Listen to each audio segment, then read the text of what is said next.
माननीय जगजीत सिंह जी, वसंतराव जी तांबे, विजय गिरकर जी, उपस्थित सम्मान्य नागरिक बंधुगण, माताएं, आप सब लोग समझ सकते होंगे कि आज के इस अवसर पर जिसका परम पूजनीय बाळा साहब के साथ कई दशकों तक घनिष्ठ संबंध रहा, ऐसे मेरे जैसे व्यक्ति के लिए कुछ भी बोलना कितना कठिन है, इसकी कल्पना आप कर सकते हैं। शायद यदि किसी को कल्पना न होगी तो अपने भावनाओं के बारे में हमारे मान्यवर जगजीत सिंह जी ने जो बताया कि प्रकट करना बहुत कठिन हो जाता है, उसी का अनुभव मैं कर रहा हूँ। जैसे कहा गया, खामोश गुफ्तगू है आज बेजबा है जबा मेरी। हम में से बहुत सारे लोगों की अवस्था इस समय ऐसी ही होगी, ऐसा मैं समझता हूँ, किंतु एक कर्तव्य के नाते इस समय पर कुछ बोलना है, इसी नाते मैं बोलने का साहस कर रहा हूँ। यह मासिक स्मृति दिन मनाया जा रहा है। माननीय सरकार्यवाह श्री शेषाद्री जी के आदेश के अनुसार सामाजिक समरसता दिन, इस नाते इसको हम मना रहे हैं। बाळा साहब का पूरा जीवन हमारे सामने है। His life was an open book। कई नेताओं का जीवन इतना ओपन बुक नहीं रहता, बाळा साहब का ओपन बुक ऐसा जीवन रहा।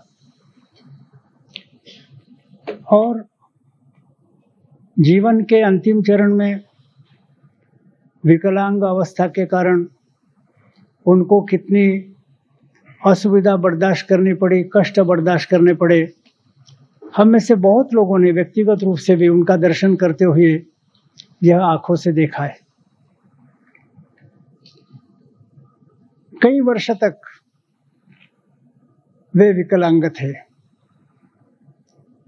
किंतु इसके कारण एक भ्रांति जिन्होंने नजदीक से उनको देखा नहीं, उनके मन में रही कि विकलांग है, इनवैलिड है, अब कुछ काम धाम नहीं कर सकते, निरुपयोगी हो गए।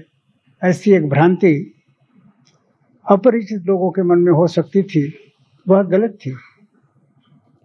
भीष्म पितामह शरशय्या पर थे, हलचल नहीं कर सकते थे, किंतु उस अवस्था में भी युधिष्ठिर ने जब भगवान कृष्ण को पूछा कि धर्म और अधर्म इसका निर्णय मैं कर लेना चाहता हूं, तो स्वयं भगवान कृष्ण ने कहा कि इसका निर्णय करने के लिए अधिकारी पुरुष भीष्म पितामह ही है, मैं तुमको उनके पास ले जाता हूं। ठीक यही अवस्था शरशय्या पर जब बाळा साहब थे, हलचल नहीं कर सकते थे, तो भी सभी को मार्गदर्शन करना, सलाह देना, सभी की बातें सुनना, यह सारा कार्य उनका चल रहा था। शरीर विकल था, बुद्धि विकल नहीं थी, ये विशेषता थी। इंटेलेक्चुअल कैपेसिटी, मेमोरी सब इंटैक्ट था, और इसके कारण कोई भी समस्या लेकर भी जाता था तो उसका उचित मार्गदर्शन करते थे। कोई भी मिलने के लिए आया तो उसको ठीक ढंग से पहचानते थे, उसके बारे में, उसके परिवार के बारे में, उसके शाखा के बारे में उसको पूछते थे। सारे समाचार पत्र जो ही उपलब्ध थे हर दिन पढ़वा लेते थे। टीवी पर अत्याधुनिक समाचार क्या है यह भी बारीकी से देखते थे। राष्ट्र जीवन के विभिन्न क्षेत्र में क्या हो रहा इसका उनका निरीक्षण बराबर चलता था। शार्प इंटेलेक्ट, शार्प मेमोरी आखिर तक थी, बिल्कुल अंतिम चरण तक यह उनकी थी। और इसके कारण सभी क्षेत्रों में, राजनीतिक क्षेत्र में भी क्या उथल पुथल हो रही, सामाजिक क्षेत्र में क्या गलत बातें हो रही, सभी बातों का उनका निरीक्षण रहता था। और इस दृष्टि से मार्गदर्शन के नाते भीष्म पितामह के समान उनकी भूमिका हमेशा रहती थी। संघ के कार्यकर्ता इतना ही नहीं तो स्वयं सेवकों के द्वारा चलाई गई विभिन्न संस्थाएं हैं, उनके भी कार्यकर्ताओं को मार्गदर्शन का काम उस विकलांग अवस्था में भी उन्होंने किया। यह एक उल्लेखनीय बात है। उनकी सारी उत्कट भावनाएं एक स्वयं सेवक के नाते, कार्यकर्ता के नाते, सरसंघ चालक के नाते उस विकलांग अवस्था में भी यथापूर्व कायम थी। वो हमेशा सभी स्वयं सेवकों की ओर अपने पुत्र के समान देखते थे। पितृतुल्य भावना उनके मन में थी।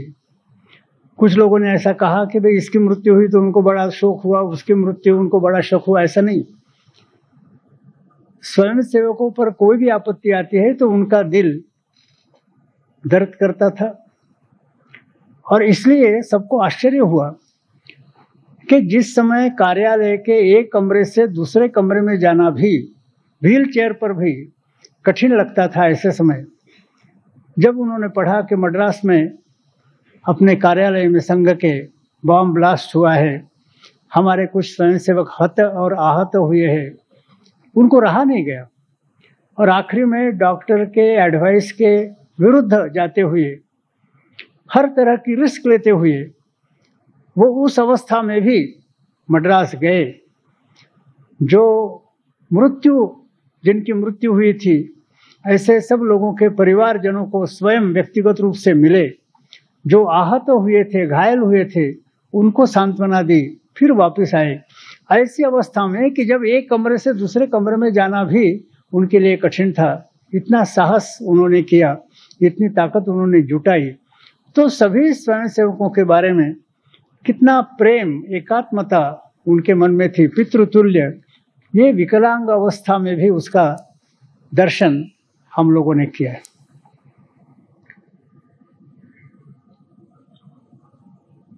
जीवित अवस्था में उन्होंने जो कार्य किया वह हमारे सामने है, लेकिन विशेष रूप से मैंने इसका उल्लेख इसलिए किया कि बहुत लोगों के मन में मैंने यह भ्रांति देखी कि एक बार विकलांग होने के बाद कार्य के लिए उनका योगदान नहीं रहा। ऐसी बात नहीं थी, आखिर तक यह योगदान था।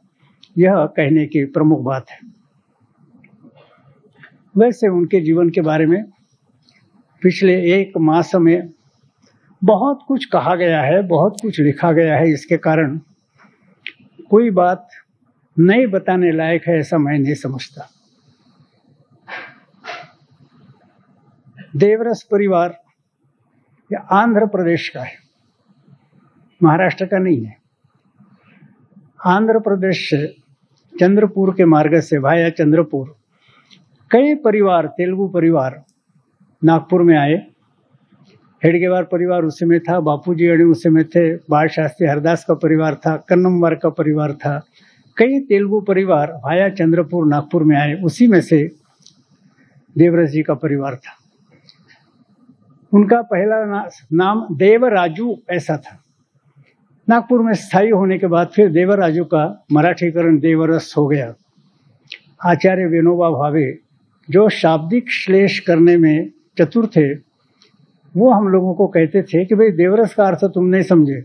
सभी देवताओं का रस निकाल कर जो तैयार हुआ वह तुम्हारा देवरस है। ऐसा आचार्य विनोबा भावे शाब्दिक श्लेष करते थे। उनके पिताजी बहुत धार्मिक थे, कर्मठ थे। नागपुर में मोती बाबा जामदार करके एक श्रेष्ठ संत थे, जिनको दत्तावतार कहा जाता था, उनके भक्त थे।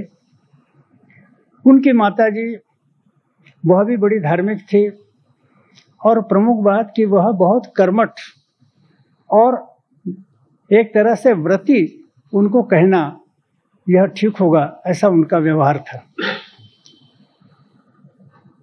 परिवार में सबसे गृहिणी के नाते उनको ही सब काम करने पड़ते थे, किंतु किसी शारीरिक न्यून के कारण कहिए या बीमारी के कारण मेडिकल एडवाइस था कि उन्होंने केवल छाछ पर जीवित रहना और कुछ लेना ही नहीं। केवल छाछ, दिन में सुबह रात को केवल छाछ। तो जीवन का आधे से अधिक हिस्सा बाड़ा साहब के माता जी ने केवल छाछ पीकर बिताया, और उसी अवस्था में घर का भी सारा काम करती थी। और हम बच्चे थे तो हम लोगों को आश्चर्य होता था कि इधर पूरन पोड़ी, बड़ा, ऐसे सारे भोजन के पदार्थ वो बनाती थी, सब लोगों को परोसती थी, स्वयं केवल छाछ पीकर वो रहती थी। इसमें उनका जो संयम है, व्रती जीवन है, इसका परिचय उस समय भी हम लोगों को होता था।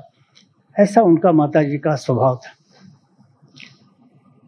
बाड़ा साहब के मन में माताजी के बारे में बहुत ही प्रेम, आदर ऐसा था।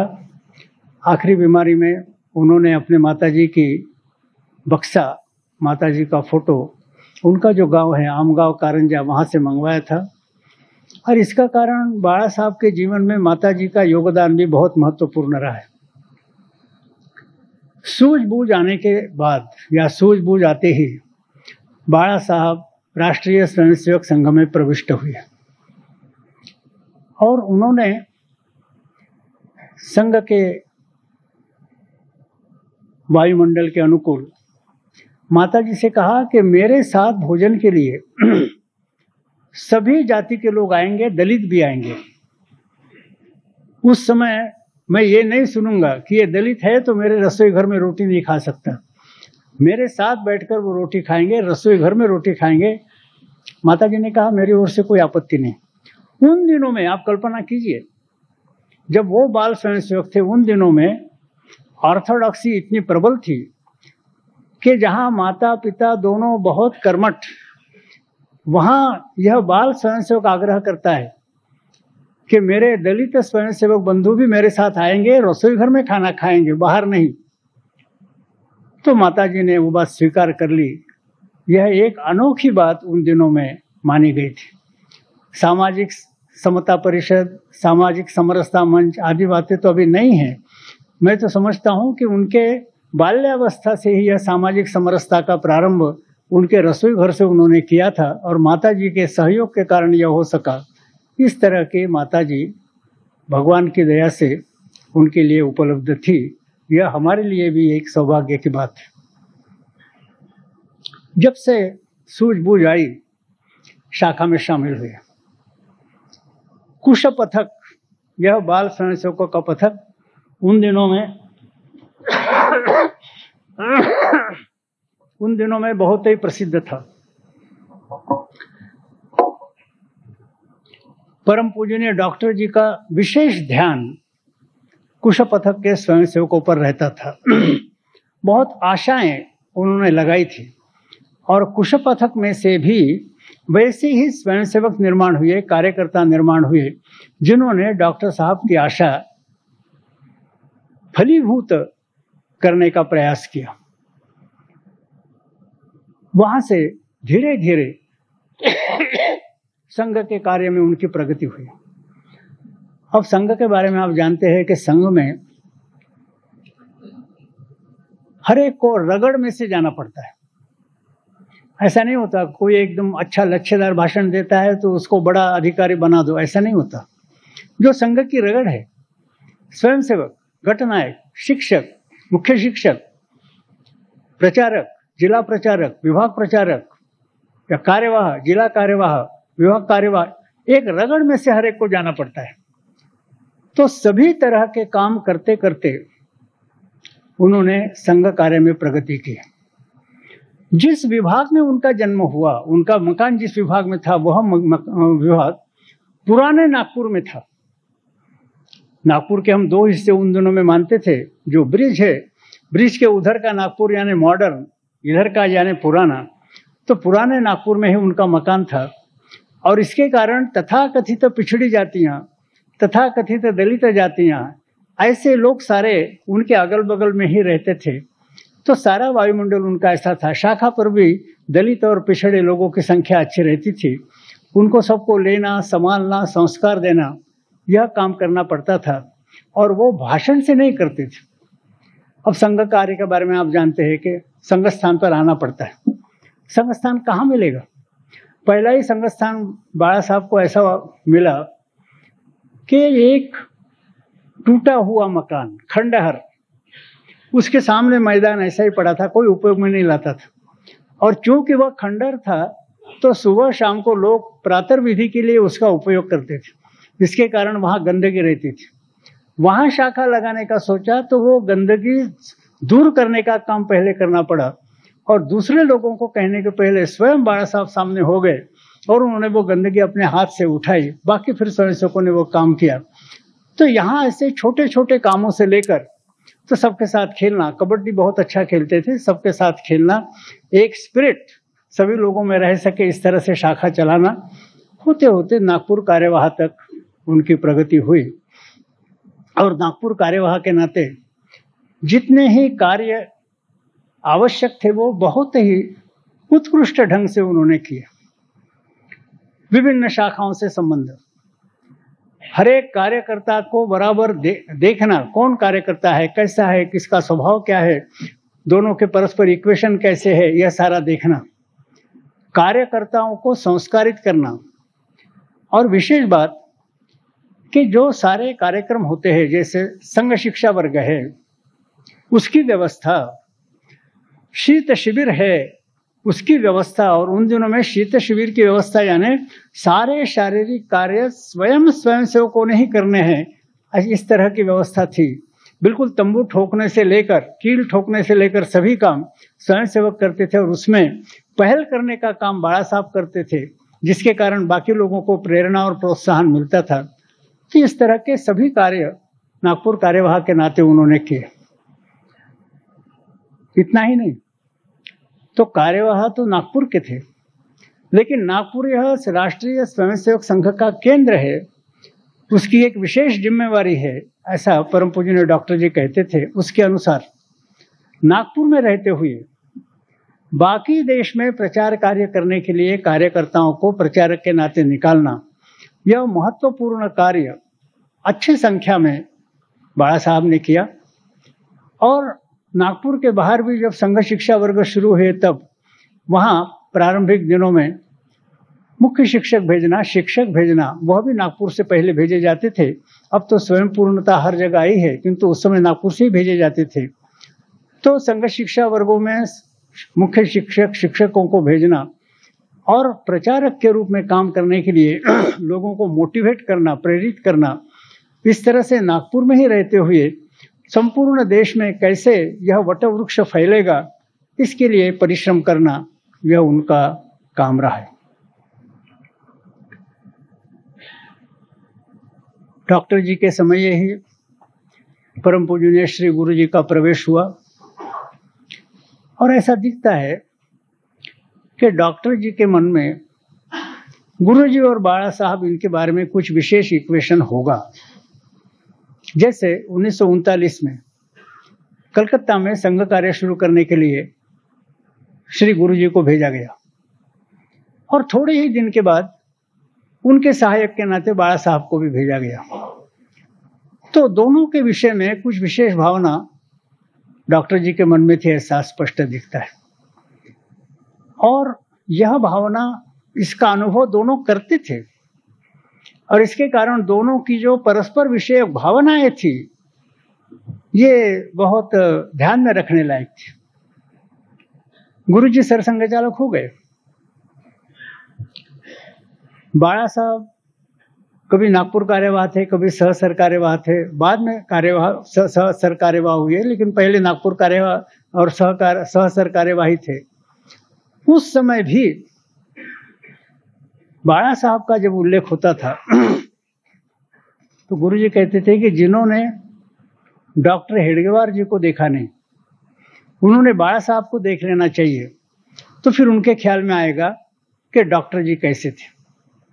एक समय गुरुजी तांगे में जा रहे, उनके सामने रास्ता ये करने के लिए बाड़ा साहब सामने चल रहे। स्वाभाविक रूप से गुरुजी के मुख से निकला कि असली सरसंघ चालक तो पैदल रास्ते से चल रहे हैं, नकली सरसंघ चालक हम तांगे में बैठकर जा रहे। मजाक में, लेकिन जो स्वाभाविक रूप से शब्द निकला। एक समय उन्होंने कहा कि संघ के संविधान में एक ही समय 2 सरसंघ चालकों की नियुक्ति करने के लिए गुंजाइश नहीं, यदि होती तो फिर शायद आज की अवस्था न होती। 2 सरसंघ चालक एकदम नहीं नियुक्त हो सकते, इसलिए मैं सरसंघ चालक हूँ और ये सरकार्यवाह है। माने कितनी भावना गुरुजी के मन में उनके बारे में थी, यह हम देख सकते हैं। उनकी भी भावना गुरुजी के विषय में जो थी वह भी देखने योग्य है। मासिक श्राद्ध के समय सरसंघ चालक पद ग्रहण करते समय उनका जो भाषण हुआ, उन्होंने वर्णन करते हुए कहा, उनके वाक्य थे कि under Guruji's benign leadership I was functioning as a manager। यानी गुरुजी उनको इतना ऊंचा पद देते थे, ये कह रहे थे कि under Guruji's benign leadership I was functioning as a manager। और वास्तव में मैनेजर के नाते, एडमिनिस्ट्रेटर के नाते, ऑर्गेनाइजर के नाते उनकी जो क्षमता थी वह विशेष थी ही, किंतु परस्पर संबंध कैसे थे यह एक देखने की बात है। हम जानते हैं कि विविध कार्य स्वयंसेवकों के द्वारा चलाए गए, प्रायः गुरु जी के कालखंड में ही शुरू हुए। बाद में भी कुछ शुरू हुए और भी शुरू होंगे, वो चलेगा क्रम, क्योंकि यह तो प्रोग्रेसिव अनफोल्डमेंट है। 1925 विजयादशमी के पूर्व ही परम पूजनीय डॉक्टर जी ने संपूर्ण राष्ट्र पुनर्निर्माण की जो योजना बनाई थी, किंतु जिसको प्रकाशित नहीं किया, जो उनकी पद्धति थी। आजकल तो पद्धति नहीं है कि भाई एकदम 5 लोग भी पार्टी फॉर्म कर लेते हैं तो मैनिफेस्टो पब्लिश करते हैं कि हम दुनिया की सूरत शक्ल कैसे सुधारने वाले हैं, ब्रह्मांड की सूरत शक्ल कैसे दुरुस्त करने वाले हैं। डॉक्टर जी की कार्यशैली दूसरी थी। रघुवंश के राजाओं के बारे में कहा गया कि फलानु में यह प्रारंभ, माने वो किसी भी बड़े काम का प्रारंभ करते थे तो पहले शोरगुल नहीं मचाते थे, उसकी एडवर्टीजमेंट प्रोपेगेंडा नहीं करते थे, शांत चित्त से कार्य का प्रारंभ कर देते थे। जब कार्य को फल आता था तो फलानु में यह प्रारंभ, लोग अनुमान लगा सकते थे कि चूंकि फल आया है तो इसका बीजारोपण कभी न कभी हुआ होगा। इस तरह से काम करने की शैली डॉक्टर जी की थी। इसके कारण तरह तरह के सारी योजनाएं उनके मन में रहती थी, तो भी उन्होंने इस तरह का मैनिफेस्टो नहीं दिया। किंतु आज जितना हम देखते हैं, मूल योजना का ही यह प्रोग्रेसिव अनफोल्डमेंट है, उत्तरोत्तर होने वाला यह प्रस्फुटीकरण है। तो तरह तरह की संस्थाएं जो निर्माण हो रही। अब इसमें गुरुजी और बाला साहब का ऐसा कुछ जॉइंट था।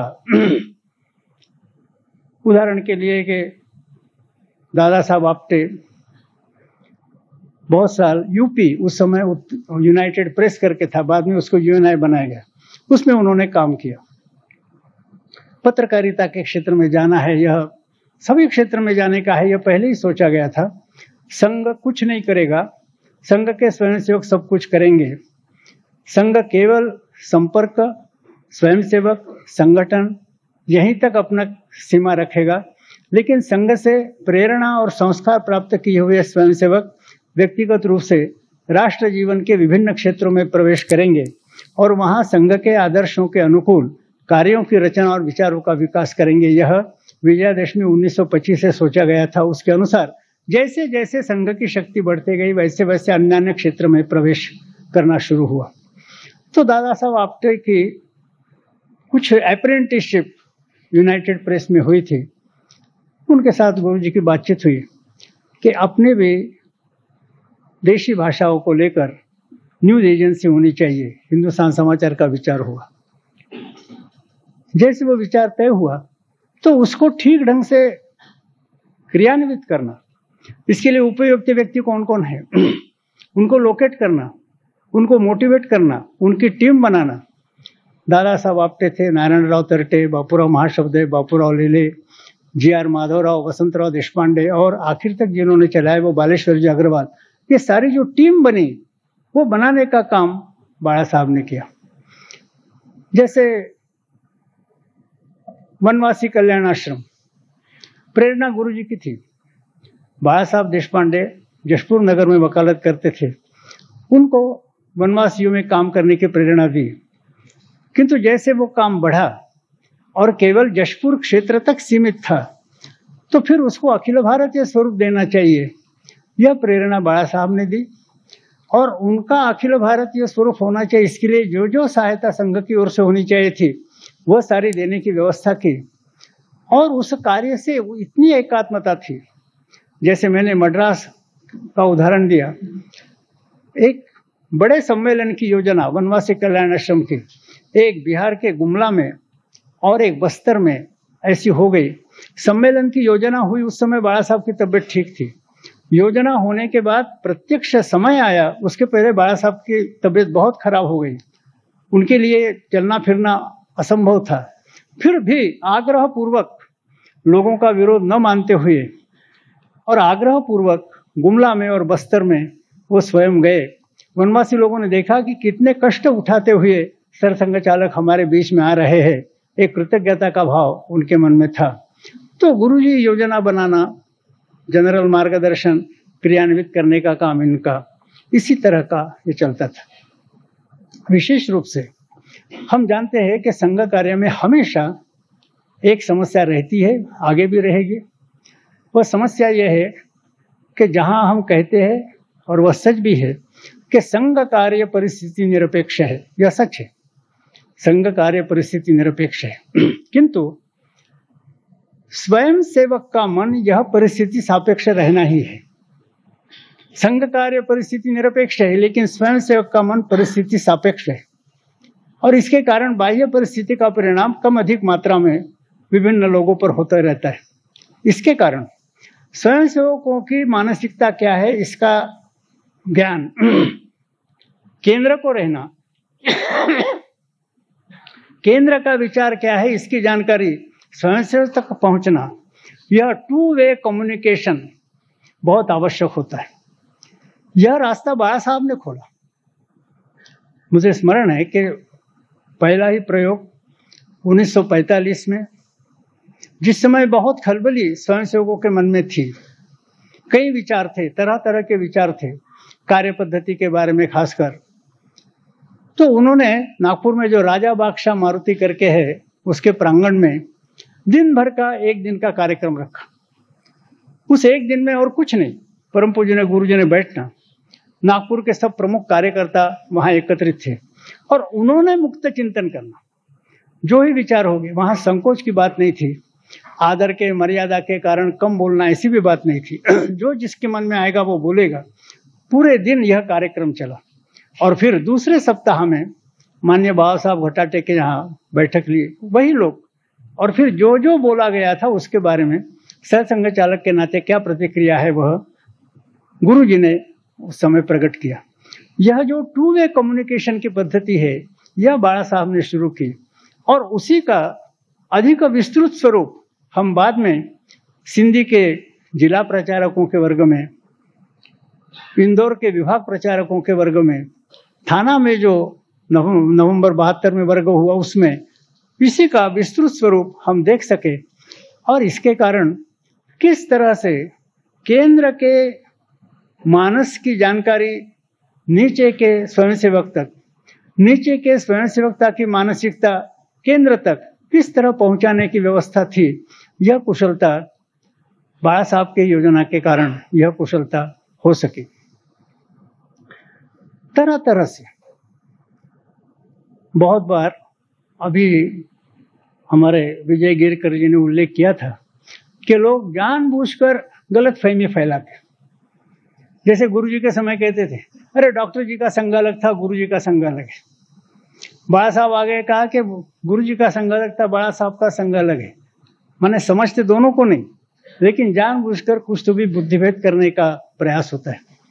वो नहीं जानते कि कितने घनिष्ठ संबंध थे।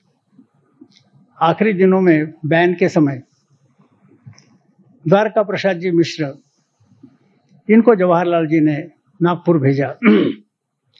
गुरु जी शिवनी के जेल में थे, बाला साहब वगैरह लोग बाहर थे, उनके साथ मिश्र जी की बैठक हुई। मिश्र जी ने कहा कि जवाहरलाल जी ने तय किया है कि बैन उठाना है, केवल एक फॉर्मेलिटी के नाते एक पत्र गोलवलकर जी ने देना चाहिए नेहरू जी के नाम कि बैन उठाइए। बाला साहब ने कहा नहीं, इतने दिन हमारा अनुभव ऐसा है, इसके कारण आपके शब्द पर हमारा विश्वास नहीं। गुरुजी ऐसा कोई पत्र नहीं लिखने वाले। मिश्र जी ने कहा कि आप केवल पत्र लिखिए, बैन उठने वाला है, मैं आश्वासन देता हूं। बाला साहब ने कहा कि नेहरू जी के नाम से गुरुजी ये आखिरी पत्र नहीं लिखेंगे। फिर मिश्र जी ने कॉम्प्रोमाइज निकाला कि गुरुजी ने नेहरू जी के नाम पर तो नहीं पत्र देना, किंतु मध्यस्थता करने वाले पंडित मौलूचंद्र जी शर्मा, इनको प्राइवेट लेटर के नाते लिखना और उसी के आधार पर फिर बैन उठाने का काम होगा। ऐसा ही हुआ। आखिरी जो पत्र था वो गुरुजी का नेहरू जी के नाम से नहीं था, प्राइवेट लेटर टू पंडित मौलूचंद्र शर्मा था, उसी का एक आधार लेकर बैन उठाने का काम हुआ। किंतु ये जब मिश्र जी से बात हुई, गुरुजी तो सिवनी में थे, लोगों के साथ उनका कम्युनिकेशन नहीं था, लोगों का जाना आना नहीं था। किंतु जब मौलूचंद्र शर्मा गए तो पत्र का कंटेंट सील बंद करके उनके पास दिया और उसी ने दिया कि इस पर आपने हस्ताक्षर करना चाहिए। बाला साहब का जब ये देखा कि इस पर आपने हस्ताक्षर करना चाहिए, गुरुजी ने तुरंत हस्ताक्षर कर दिया। वो प्राइवेट लेटर टू मौलूचंद्र शर्मा, इसके आधार पर बाद में बैन हटाया गया। माने इतना विश्वास। परस्पर इनके परस्पर संबंधों के बारे में, खासकर जिन्होंने गलतफहमी फैलाना अपना धर्म माना है, कितनी ही बातें कही गई, कितनी आत्मीय था इसका केवल एक मैं उदाहरण देना चाहता हूं। शायद बाहर के लोगों को इतना मालूम नहीं। बहुत ही मार्मिक ऐसा यह प्रसंग है। गांधी हत्या हुई, शासन ने जानबूझकर संघ के बारे में गलतफहमी फैलाई। जो राजनीतिक तत्व संघ को बदनाम करना चाहते थे, उन्होंने उसका लाभ उठाया। जनता में एक क्षोभ पैदा किया गया और फिर यह बात हुई कि एक आदमी की हत्या हुई, उसका बदला दूसरे आदमी की हत्या से होना चाहिए। खून का बदला खून से, हत्या का बदला हत्या से, ऐसा कहते हुए और ऐसे जो राजनेता थे वो बहुत बड़े मॉब को लेकर परम पूज्य ने गुरुजी के मकान पर हमला करने के लिए आए। मकान छोटा था, बाला साहब ने पहले से व्यवस्था की थी। मॉब आ रहा दिखा, 40 से एक दंडधारी स्वयंसेवकों को अंदर रखा था किंतु मॉब बहुत बड़ा था। इतने मॉब के सामने 40 दंडधारी स्वयंसेवक भी कुछ न कर पाते। इसलिए कई लोग ऊपर गुरुजी के पास जाकर कहते थे कि आप यहां से सुरक्षित बाहर चले जाइए, बड़ा मॉब है, यहां आप रहेंगे तो आपकी हत्या होगी। गुरुजी ने इनकार कर दिया।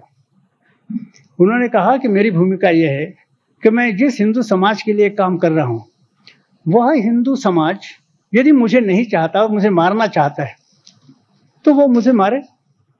जो हिंदू समाज की इच्छा होगी वही हो, मैं अपनी जान नहीं बचाऊंगा। यदि हिंदू समाज मेरी जान लेना चाहता है तो हटने के लिए तैयार नहीं। कई लोग गए उस अवधि में, हटने के लिए तैयार नहीं। बाहर मॉब इकट्ठा हुआ था, मकान छोटा था, दरवाजा लकड़ी का था और वो भी लकड़ी, पुरानी लकड़ी, ऐसा वो दरवाजा था। आखिरी में दरवाजे को धक्के लगाना भी लोगों ने शुरू किया। गुरुजी मानने के लिए तैयार नहीं थे। शायद उनके मन में यही भावना थी कि इस समय यहाँ आत्मार्पण करना यही सिद्धांत के अनुकूल है, ऐसा कुछ विचार होगा। आखिर में बाला साहब गए और बाला साहब ने उनको कहा कि आप हमारे सरसंघ चालक हैं, हम आपके स्वयंसेवक हैं। सरसंघ चालक के नाते आपके आदेश का पालन करना हमारा काम है, किंतु स्वयंसेवक का भी स्वयंसेवक के नाते आपके ऊपर कुछ अधिकार है और उस अधिकार के नाते मैं कहता हूं कि आपने यहां से सुरक्षित बाहर जाना चाहिए। बाहर जाने के लिए रास्ता था, गुरुजी तैयार नहीं थे। मुझे इस समय बिल्कुल समानांतर घटना का स्मरण हो रहा, समानांतर घटना अपने इतिहास के। गुरु गोविंद सिंह जी चमकौर के दुर्ग में, उसको दुर्ग क्या कहा जाए, कच्ची गढ़ी ही कहते थे, बहुत थोड़े लोगों के साथ थे, घेरे गए। मुगल सेना बहुत बड़ी थी, इतने बड़ी सेना के साथ एकदम लड़ना भी संभव नहीं था। किंतु जब घेराव हुआ तो पहले उन्होंने अपना बड़ा पुत्र साहबजादा अजीत सिंह और बाद में दूसरा साहबजादा जुझार सिंह, दोनों को 10-15 लोग देकर लड़ने के लिए भेजा गुरु गोविंद सिंह जी ने। अब लड़ने के लिए क्या भेजना था? मरने के लिए भेजना था। स्पष्ट था जो जाएगा वो मर जाएगा। इतना होने के बाद केवल 15-20 लोग गुरु गोविंद सिंह जी के साथ रहे। फिर उन्होंने कहा कि अब हम जाएंगे। उस समय शिष्यों ने कहा कि साहबजादा अजीत सिंह, साहबजादा जुझार सिंह, इनका आत्मार्पण हुआ, ठीक है, लेकिन आपकी बात दूसरी है। आप हमारे नेता हैं, आपने हमको सिखाया, आप पे गुरु आप पे चेला। इस उक्ति के अनुसार अब हमारी बात मानना आपके लिए बाध्य हो जाएगा। आपने हमारी बात माननी चाहिए। आप सुरक्षित बाहर निकलिए, अपने लिए देश के लिए आवश्यक है। ठीक यही बात जैसे बाबा साहब ने कहा कि हम स्वयंसेवक के नाते आपको कह रहे हैं, आपको हमारी बात मानना पड़ेगा। यहाँ शिष्यों ने कहा कि आप पे गुरु आप पे चेला, इसी उक्ति के अनुसार हम आपको कह रहे हैं, हमारी बात आपने मानना पड़ेगा। अपनी अनिच्छा होते हुए भी गुरु गोविंद सिंह जी ने उनकी बात मान ली। अपनी अनिच्छा होते हुए भी श्री गुरु जी ने बाबा साहब की बात मान ली और सुरक्षित बाहर आए, वरना हिंदुस्तान का और संघ का इतिहास बदल जाता, ये हम समझ सकते हैं। इतना परस्पर संबंध था, लोगों ने उसको तरह तरह से ये किया। जैसे उन्होंने कहा कि under his benign leadership I functioned as a manager. वास्तव में साइंस ऑफ मैनेजमेंट की शिक्षा दीक्षा न लेते हुए जन्मजात वो मैनेजर थे, जन्मजात। बचपन में शाखा में तो मैनेजमेंट करना ही पड़ता था। एक फिलॉन्थ्रोपिस्ट डॉक्टर चोलकर, उन्होंने अनाथ विद्यार्थी गृह निकाला। अनाथ विद्यार्थी गृह में स्वाभाविक रूप से उस पुराने नागपुर में, अनाथ विद्यार्थी गृह पुराने नागपुर में था, तो दलित और पिछड़े जाति के अनाथ विद्यार्थी ही आते थे। उन्होंने वसति गृह निकालना था। परम पूज्य ने डॉक्टर जी को उन्होंने कहा कि भाई कोई अच्छा कॉम्पिटेंट आदमी दीजिए, वो वसति गृह की मैनेजमेंट करेगा और कैसी मैनेजमेंट करना है एक बार उसका एक व्यवस्था लगा देगा। बाबा साहब की वहाँ योजना हुई। 2 साल तक उन्होंने ठीक ढंग से व्यवस्था की, अनुशासनबद्ध व्यवस्था की।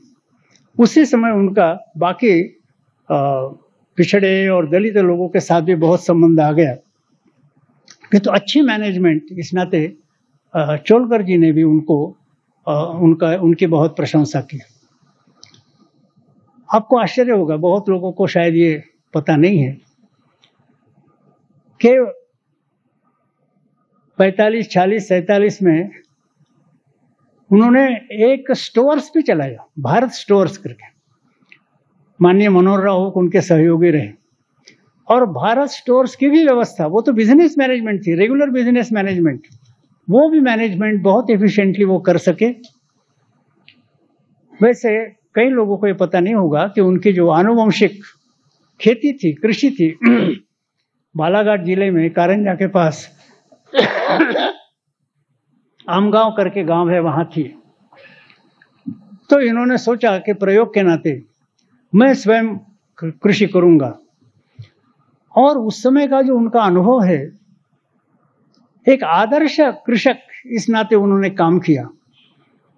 और उन्होंने उस समय कहा, बाकी तो कृषक आंदोलन में ये बात बहुत बाद में सामने आई, उस समय उन्होंने कहा भाई कृषक को जो कीमतें मिलती है वो कीमतें ठीक नहीं है। हमारे यहाँ हर 3-4 साल में एक बार अकाल आता ही है, माने 2 साल में उसको इतनी कमाई करनी पड़ती है जो तीसरे साल भी इस पर वो गुजारा कर सके। यह ध्यान में रखकर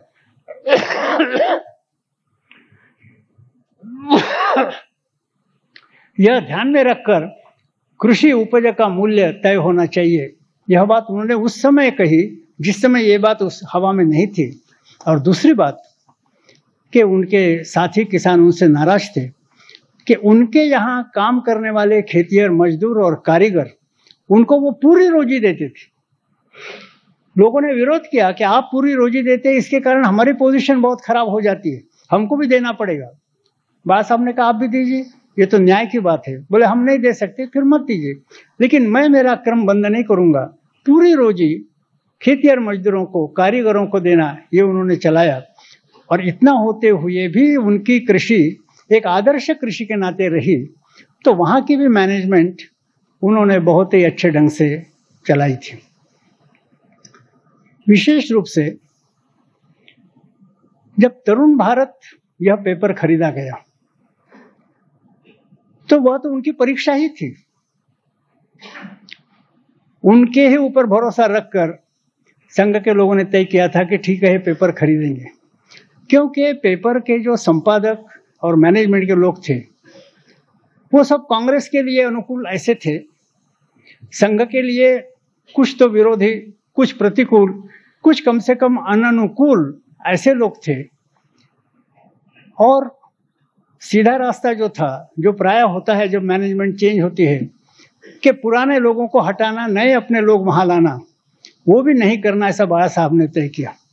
और जो पुराना स्टाफ था संपादकीय, जिसमें सामान्य लोग नहीं थे, भाऊ साहेब माड़खोलकर, तात्या साहेब करकरे, ए श्री पटवर्धन, गोविंदराव गोखले, यशवंतराव शास्त्री, माने there each one of them was great in his own right in the field of journalism. ऐसे लोग जो संघ के लिए विरोधी, प्रतिकूल या अननुकूल वायुमंडल से वो पेपर लेकर यहाँ आए, किसी को बदला नहीं, लेकिन उनके ऊपर प्रेशर भी नहीं डाला। जब कभी समय मिलता था, तरुण भारत में जाते थे, इन लोगों के साथ बराबरी के नाते बातचीत करते थे, बार बार जाते थे। सब लोगों के महीने पहले एप्रीहेंशन था, आशंका थी, अरे ये संघ का है, यहाँ डिक्टेटरशिप होगी। उनको आश्चर्य हुआ कि बाबा साहब बराबरी के नाते 2-2, 3-3 घंटा उनके साथ चाय पानी, खाना पीना करते थे। और होते होते इतना परिवर्तन, ऐसे स्टॉलवर्ट्स में, पुराने लोगों में उन्होंने इतना परिवर्तन लाया, जिसके कारण तरुण भारत अपने लिए अनुकूल इस ढंग से काम कर सका। इस बीच पत्रों की मैनेजमेंट, यह विषय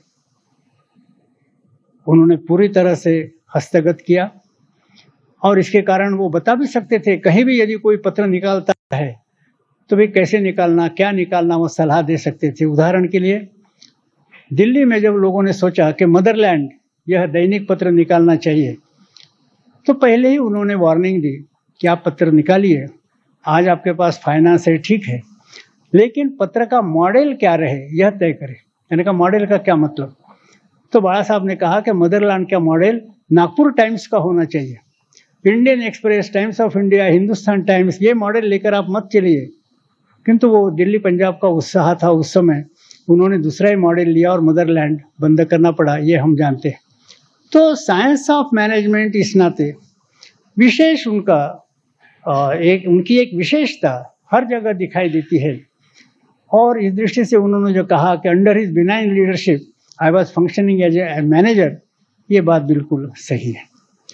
राष्ट्र जीवन के सभी क्षेत्रों पर उनका ध्यान था, सभी क्षेत्रों पर, और हर क्षेत्र में जहां जहां आवश्यकता स्वयंसेवकों को होती थी वो सहायता करते थे।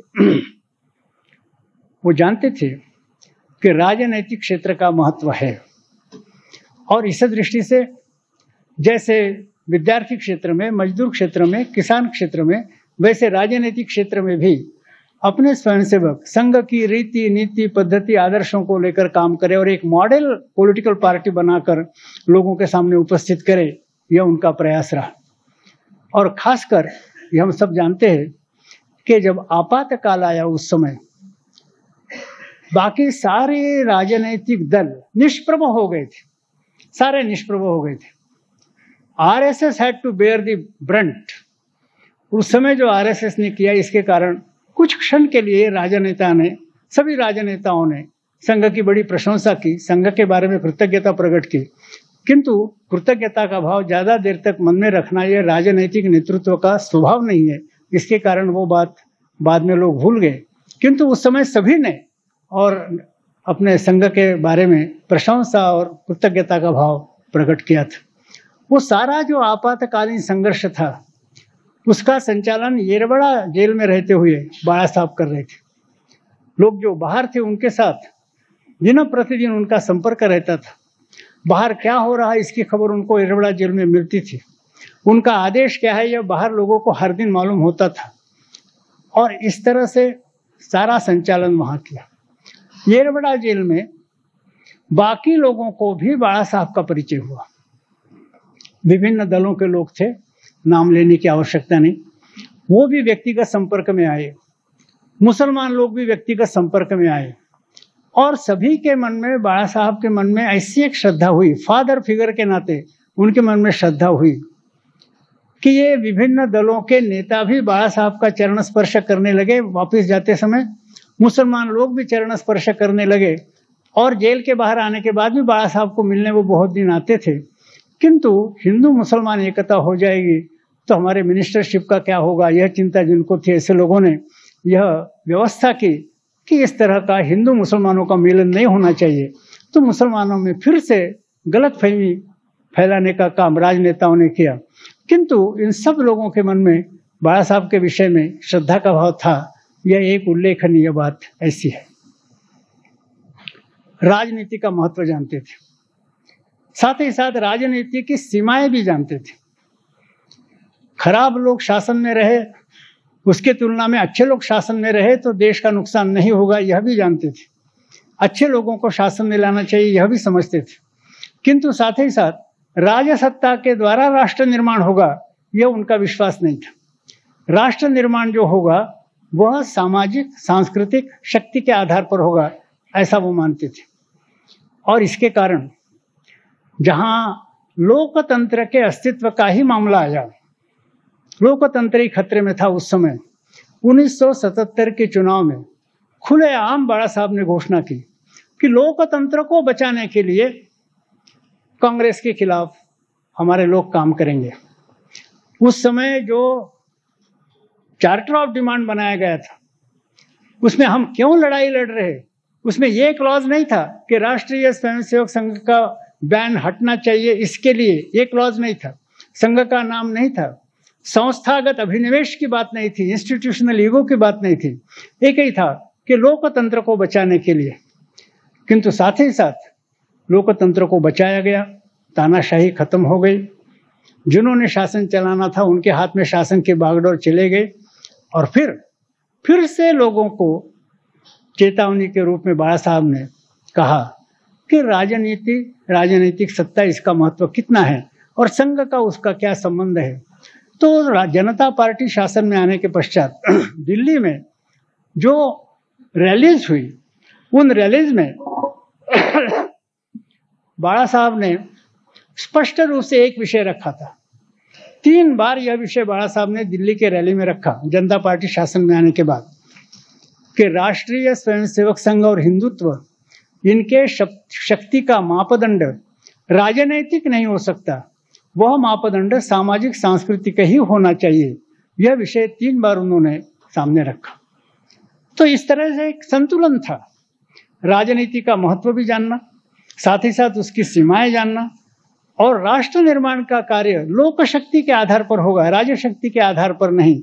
यह सारी बातें संतुलित रीति से उन्होंने लोगों के सामने रखी थी। जहां तक सामाजिक समरसता का प्रश्न है, यह बताना आवश्यक है कि संघ की विचार शैली, कार्यशैली, इसकी एक विशेषता है। जैसे मैंने कहा कि विजयादशमी 1925 को जो संघ की स्थापना हुई, वो केवल एक रिफ्लेक्स एक्शन के नाते नहीं हुई, एक रिएक्शन के रूप में नहीं हुई। सालों तक परम पूजनीय डॉक्टर जी ने सोच विचार किया था। डॉक्टर जी का सभी समकालीन कार्यों से प्रत्यक्ष संबंध था, सभी देशी विदेशी विचारधाराओं का गहन अध्ययन था। यह सारा करते हुए उनके मन में यह लगता था कि कुछ कमी है, और वो क्या है, इसका गहन चिंतन सालों तक उन्होंने किया। उसके बाद संघ की स्थापना हुई। उनका बायफोकल विजन हो गया था। बायफोकल विजन आप जानते हैं कि नीचे पढ़ने का होता है, ऊपर का दूर का देखने का होता है। तो उनका बायफोकल विजन हो गया था नीचे के चश्मे से दिखता था कि तात्कालिक लक्ष्य क्या है, इमीडिएट ऑब्जेक्ट वह स्वराज्य है, और ऊपर से इससे दिखता था कि अल्टीमेट ऑब्जेक्ट क्या है, अंतिम लक्ष्य क्या है, वह है परम वैभवम नेतुमे तत्स्वराष्ट्रम। इस ढंग से कार्य की रचना की, और इस कार्य की रचना में सारी जो योजना थी बहुत लंबी योजना थी। आज जो एकदम लोग संस्थाएं खड़ी करते ऐसा नहीं था, गहन चिंतन का परिणाम था। और इस दृष्टि से आगे क्या होगा इसका पूरा विचार डॉक्टर जी के सामने था। यहाँ वो सारा विषय लेने की आवश्यकता नहीं है। और इस दृष्टि से जो ही नया नया कार्य दिखा लोगों को, बाहर के लोगों ने तो यह कहा कि वे अब संघ के लोग राजनीतिक क्षेत्र में भी आए, मजदूर क्षेत्र में भी आए, और किसी क्षेत्र में गए, ऐसा कहा। वास्तव में यह पूर्व योजना थी। जैसे जैसे कैपिटल बढ़ेगा वैसे वैसे दुकानों की संख्या बढ़ेगी। कैपिटल के इंटरेस्ट पर दुकानों की संख्या बढ़ानी है, पहले से योजना थी। और भी नई संस्थाएं हमारे स्वयंसेवक निर्माण करेंगे, किंतु पूर्व योजना के अनुसार यह सारा चला। और यह सारा जब पूर्व योजना के अनुसार चल रहा तो इसमें एक शैली इस नाते, जैसे मैंने कहा कि फलानुमेय प्रारंभ, यह विचार शैली होने के कारण पहले से डिक्लेयर नहीं हुआ। सभी बातें प्रारंभ में थी, एकदम सारा मैनिफेस्टो घोषित नहीं हुआ, धीरे धीरे प्रस्फुटीकरण हुआ। उसको प्रोग्रेसिव अनफोल्डमेंट कहना चाहते हैं। प्रोग्रेसिव अनफोल्डमेंट धीरे धीरे होता गया। उदाहरण के लिए गोहत्या निरोध, संघ के स्थापना के पूर्व से डॉक्टर जी का यह एक आर्टिकल ऑफ फेथ था। संगत का तो था ही, किंतु उसको समय की आवश्यकता के अनुसार विशेष आग्रह, जिसको थ्रस्ट कहते हैं, इस रूप में परम पूज्य गुरु जी के कालखंड में आया जब गोहत्या निरोध आंदोलन हुआ। स्वदेशी, अभी स्वदेशी जागरण मंच के नाम से काम चल रहा, किंतु स्वदेशी का आग्रह पहले से रहा। यहाँ तक कि नागपुर में जो स्वदेशी भंडार चलता था, वहाँ काउंटर पर बहुत समय तक डॉक्टर हेडगेवार जी भी बैठते थे। पहले से स्वदेशी का आग्रह रहा, किंतु विशेष आग्रह थ्रस्ट के रूप में परिस्थिति की आवश्यकता के अनुकूल इस समय स्वदेशी जागरण मंच के रूप में आया। वैसे ही सामाजिक समरसता यह प्रारंभ से ही था। जब मैंने कहा कि बाला साहब बाल स्वयंसेवक थे, उस समय अपने कर्मठ परिवार के रसोई घर में दलित स्वयंसेवक बंधुओं को ले जाते थे। सामाजिक समरसता छोड़कर और क्या था। स्वयं डॉक्टर जी के जीवन में आता है। मेरे गांव में, आरवी मेरा गांव है, एक जरठ युवती विवाह उस युवती के मामा ने पैसे के लालच में आकर तय किया था। डॉक्टर जी को पता चला, उनको बात बर्दाश्त नहीं हुई। वो आए, उन्होंने देखा कि वो विवाह नहीं होता, वो विवाह तोड़ा और उसी युवती का दूसरे अनुरूप वर्ग के साथ, युवक के साथ उन्होंने विवाह करवा दिया। उसकी प्रसिद्धि नहीं की। आजकल मॉडर्न फैशन जो है प्रोपेगेंडा, इमेज बिल्डिंग की, थोड़ा सा काम करना, बहुत प्रसिद्धि करना, ऐसा नहीं। लेकिन यह जो है सामाजिक कुरीति का विरोध, चाहे दहेज रहे, चाहे बाल विवाह रहे, चाहे दहेज बलि की प्रथा रहे, सभी बातों का ये मूल से है। किंतु इसका एक प्रोपेगेंडा के रूप में कुछ लोगों ने तो ऐसा किया कि प्रोपेगेंडा करते जाना, काम कुछ नहीं करना, ऐसी अपनी पद्धति नहीं रही। तो सामाजिक समरसता पहले से थी। लोगों ने, खासकर महाराष्ट्र के, एक ऐसा वायुमंडल निर्माण किया, और हमारे विजय गिरकर ने उसका उल्लेख भी किया कि गुरुजी और बाला साहब दो ध्रुव के समान, एक बिल्कुल ऑर्थोडॉक्स, एक बिल्कुल प्रोग्रेसिव। गलत बात। बहुत पहले 7 अक्टूबर 1945 को महाराष्ट्र में एक सुप्रसिद्ध अंतरजातीय विवाह हुआ। नवले करपे विवाह, ऐसा विवाह था, अंतरजातीय था। उस अंतरजातीय विवाह के लिए शुभेच्छा और आशीर्वाद भेजने वालों में महात्मा गांधी और सावरकर जी के साथ श्री गुरु जी का भी आशीर्वाद और शुभ संदेश उस मैरिज के लिए था, जो उन्होंने ही सारा छपवाया था। 1945 7 अक्टूबर की बात है। इतना है कि प्रोग्रेसिव लोगों के समान उसका डिंडिम बजाना यह अपने पद्धति में नहीं है। तो सिद्धांत मूल से, लेकिन परिस्थिति की आवश्यकता के अनुकूल और थ्रस्ट के रूप में देना, ये काम बाला साहब के समय हुआ, और वो उन्होंने बहुत ही सक्षमता के साथ किया, यह हम जानते हैं। हम जानते हैं कि कठिन परिस्थिति में भी बाला साहब ने इतना संतुलन भी रखा, आग्रह भी छोड़ा नहीं। सवर्ण लोगों को बताया कि तुमने दशकों तक, शतकों तक दलित बंधुओं के साथ अन्याय किया है, अत्याचार किया है। और जब पहली बार वो आरक्षण का सवाल खड़ा हुआ था, अभी तो आरक्षण के सवाल ने केवल पॉलिटिकल कैरेक्टर ले लिया है, पहली बार जब आरक्षण का सवाल खड़ा हुआ था उस समय उन्होंने स्पष्ट कहा कि आरक्षण के बारे में सोचते समय हर एक सवर्ण हिंदू ने मन में यह कल्पना करनी चाहिए कि मैं यदि उस दलित जाति में मेरा जन्म होता जिस दलित जाति पर शतकों तक अन्याय हुआ है, तो मेरी मनस्थिति क्या होती, मेरी प्रतिक्रिया क्या होती, यह कल्पना मन में करते हुए फिर आरक्षण के प्रश्न पर विचार करो, ऐसा उन्होंने उस समय कहा। सभी सामाजिक प्रश्नों के बारे में अभी वसंत व्याख्यान माला का जो उनका भाषण है उसका भी उल्लेख हुआ। राष्ट्र सेविका समिति का अखिल भारतीय सम्मेलन नागपुर में था, उस समय अंतर जातीय विवाह का उन्होंने प्रतिपादन किया। दहेज वगैरह कुरीतियों के खिलाफ वो हमेशा बोलते रहे। और सामाजिक समरसता यह विषय उनके मन में कितना था, सरसंघ चालक बने, ऑफिशियली घोषित ही हुआ था। परम पूज्य ने गुरुजी ने लिखा था कि तृतीय सरसंघ चालक यानी मधुकर दत्तात्रेय उपाख्य बाला साहब देवरस, किंतु ऑफिशियली सरसंघ चालक पद का ग्रहण करना तो मासिक श्राद्ध के समय वह होने वाला था। ऑफिशियली सरसंघ चालक पद ग्रहण करने के लिए जाते समय मंच पर जाने के पहले महात्मा फुले इनके प्रतिमा को पुष्पहार समर्पण किया, उनको वंदन किया, उनका आशीर्वाद लेकर फिर मंच पर गए और फिर वहां सरसंघ चालक पद का उन्होंने ग्रहण घोषित किया।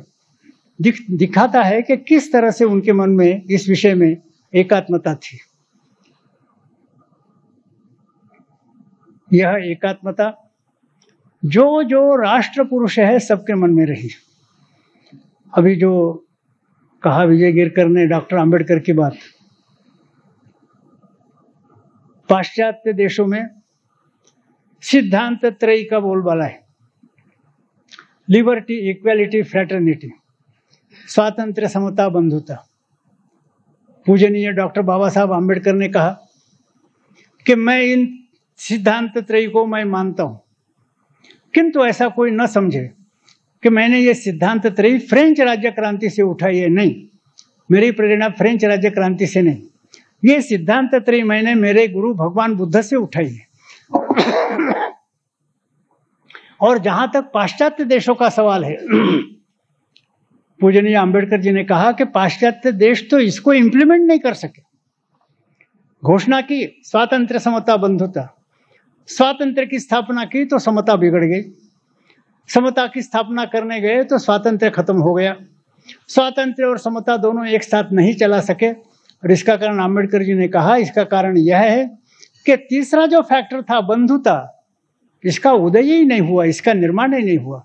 और उन्होंने साफ कहा कि जब तक बंधुता निर्माण नहीं होती तब तक स्वातंत्र्य और समता दोनों साथ साथ जिंदा नहीं रह सकते। और फिर उन्होंने कहा कि इसी बंधुता को मैं धर्म यह संज्ञा देता हूं, ऐसा पूजनीय आंबेडकर जी ने कहा।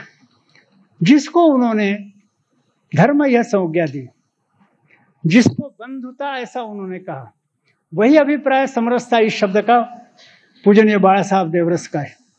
तो यह संदेश सभी राष्ट्र पुरुषों ने दिया हुआ है। बिल्कुल महात्मा फुले हो, अंबेडकर जी हो, शाहू छत्रपति हो, राजा राम मोहन राय, केशव चंद्र सेन, ईश्वर चंद्र विद्यासागर हो, स्वामी दयानंद जी, स्वामी लाला हंसराज जी, स्वामी श्रद्धानंद जी हो, गुरुदेव नारायण गुरु स्वामी केरला के हो, सभी लोगों ने यह समरसता का संदेश दिया। लोग भूल जाते हैं, पब्लिक मेमोरी इज शॉर्ट। उसको फिर से उज्जवल करने के लिए हमारे माननीय शेषाद्री जी ने कहा कि बाला साहब के स्मृति में यह जो मासिक स्मृति दिन होगा, सामाजिक समरसता दिन, इस नाते हमने मनाना चाहिए। तो सभी लोगों की यह जो परंपरा है, उसी परंपरा में सामाजिक समरसता का संदेश पूजनीय बाला साहब देवरस का है। इसको हम ध्यान में रखें और यहाँ से जाते समय हम निश्चय करें कि यह सामाजिक समरसता हम अपने जीवन में लाएंगे और इसका संदेश जहाँ जहाँ हमारा प्रवेश है ऐसे सब लोगों को यह संदेश पहुँचाएंगे। इतना हम प्रण करें, इतना ही इस समय कहना पर्याप्त है।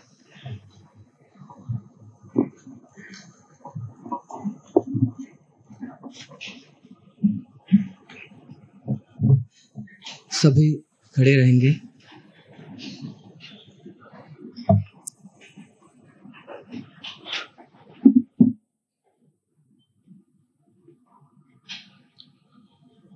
वंदे